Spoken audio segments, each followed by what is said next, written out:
I used the app I went to the alignment section and I told him to move it slightly to the left so it could fit in the box, right? And I ran the speed test and it was amazing.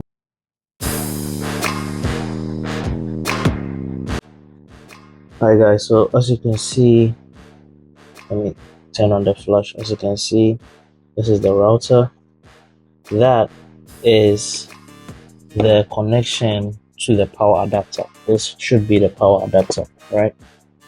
So you connect this, right, this to this, and then the power cord that we saw in the box, you connect that, you use that to power the power adapter. So that is plugged in here. So you can see, let me switch off the flash. You can see a tiny little light blinking, which means it's being powered on. So what we have to do now is to place this outside and then connect the Ethernet cord. That is it. I don't know what kind of cord that is. I think that's an Ethernet cord. Connect that to the satellite and then the other end to the router. So the other end goes here, right? That's the Ethernet port, right? So yeah, bear with me. I'm going to set it up. Okay, so we have to first connect to the Starlink and connect only at this time. Always connect even when there's no internet. So the Starlink is connected. Let's open it up. And okay, so let's start setup. Confirm. Let's check for obstructions.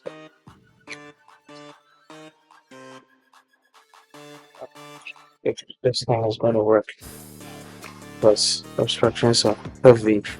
Alright, so I'm ready. Point your camera up. Yep, this is crazy. Obstructions are crazy over here. I really don't think. Hey guys, so unfortunately I was not able to position the satellite dish outside like I wanted, like I planned to. Right where I put it, as you saw, the obstructions were just so much that the satellite dish couldn't go online, right? So what I did was, luckily I had placed an order for the pipe mount or the pole mount, and it came just in time, right? Just in time. And so the very next day, I got a DSTV mount. I think it's like this. I'll put a picture on the screen so you can see. It's a little like this, right? And I eyeballed it. So where I wanted to place it, I didn't measure it or anything. I eyeballed it, and luckily, everything worked out great. But please, if you want to, mount it, please measure. All right, you might not be as lucky as I was. Okay, yeah, I found those two metals. I gave it to the welder, gave him the instructions, and he followed it to the letter, and it was amazing. It was perfect. Anyway, so I found someone to mount it for me on the wall, show the person exactly where I wanted it. And once that was done, right, we placed the dish on top of the pole using the pole mount. So after that, I used the app I went to the alignment section and I told him to move it slightly to the left so it could fit in the box, right? And I ran the speed test and it was amazing, but I had to cut it out. We had to clip the wiring, the Ethernet cable on the wall so it doesn't, hang around loose and stuff. So we passed it through the kitchen. It was too short to go to the living room, so I placed it. I brought it to the office. I don't know if you can see. Yeah, brought it to the office. So it's right here in the office, and this setup was nothing short of amazing. Okay, My advice is one, plan ahead. If you are placing an order for the Starlink, make sure you also place an order for a pipe mount. Do not place an order for the pipe mount on Starlink.com because it is so expensive. All right. Yeah, you can find some on eBay for between $40 to $60, way cheaper. Once you place the order for the pipe mount, get in touch with a welder, get a pipe. You have to look for a pipe. You have to survey your stuff, your area, where you are going to place it. Okay. So once you do that and you are in touch with the welder, when the thing comes, you get a pipe, you show him the place so he can just figure out everything for you and weld the metals for you. And when you're done, you can do this yourself if you are skilled enough. When you're done, you can find someone to either mount it on the wall for you where you want it, or you can do it yourself. Again, if you're skilled enough, you can do it on the wall or you can do it on the roof. All right. And then I believe that is it. You have to be careful of the wiring though. The Ethernet cable, it's very expensive on the Starlink website. And I don't know any other Ethernet cable that carries power. I believe this one does because the only entrance or the only port on the dish is the Ethernet port, and the adapter here powers both the router and the dish. And I believe it is powering the dish through the Ethernet cable. So please do not damage it. You cannot use another or a regular Ethernet cable. I don't think so. I haven't tried it, but I'm guessing you cannot use just any other regular Ethernet cable. So please do be careful with that cable. It is also very expensive. So the speeds are crazy though. The speeds are very high. I was on fiber broadband, fiber optic here in Ghana. Um, it was, I believe, 60 megabits per second. It was capped at that. So no matter what you did, you couldn't go above that. Sometimes later at night you would go above that, but then it would always sort of come down. If you run the speed test, it will always sort of come down to 60 megabits per second, which is not great considering it is very expensive, and the service is again not great.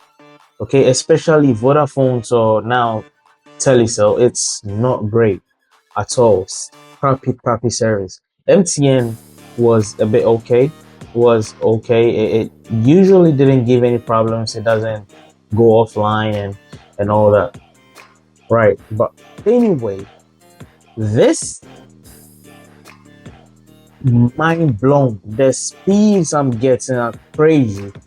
I haven't seen such speeds personally, experienced them personally myself before. So yeah, only problem is the latency. Latency is kind of high. I was speaking to Starlink support and they said that the only reason or the reason why the latency is quite high is because the ground stations in Africa are only one and it's currently in Nigeria, right? And it's heavily congested. So data is being routed through Spain, through the ground station in Spain, right? So you still get the same high speed, but a little bit higher latency. So until ground stations are being built in Africa, where we can use and we can game online and do video. I mean, I can still do video calls with the Starlink. It is that good, but yeah, latency is kind of high. So online games, especially FIFA, quite sucks a bit.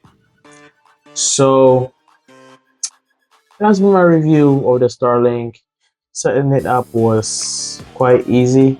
I'm not gonna lie.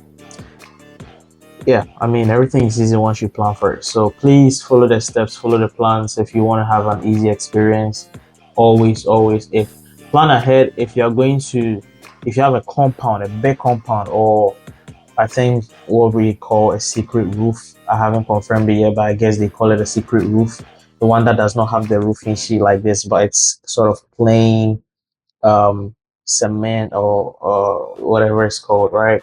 You can just put it there and there would be no obstructions and you'd still have high speeds and, low latency, low high latency, you know. So, yeah. have fun with it, and I believe you're going to really enjoy it. And I mean, unlimited as a heavy internet user, this is a dream, and I've been just blown away by the speeds, and it's insane. Again, to have this on satellite, not fiber, not 5G satellite, and anyway, I'm glad you guys are watching this video. I'm glad you chose to watch this. If you've learned anything from this, please subscribe, support the channel. I'll be releasing more of these videos for you, and let me know your thoughts. All right, let me know what you think. If I'm talking too much, let me know. All right, so next one, I don't talk too much. And if maybe I covered everything, then please let me know as well. Let me know anything. I will read every one of your comments, I promise. So yeah, like, share, subscribe, and support me as I start on this journey. Okay? See you soon. Bye.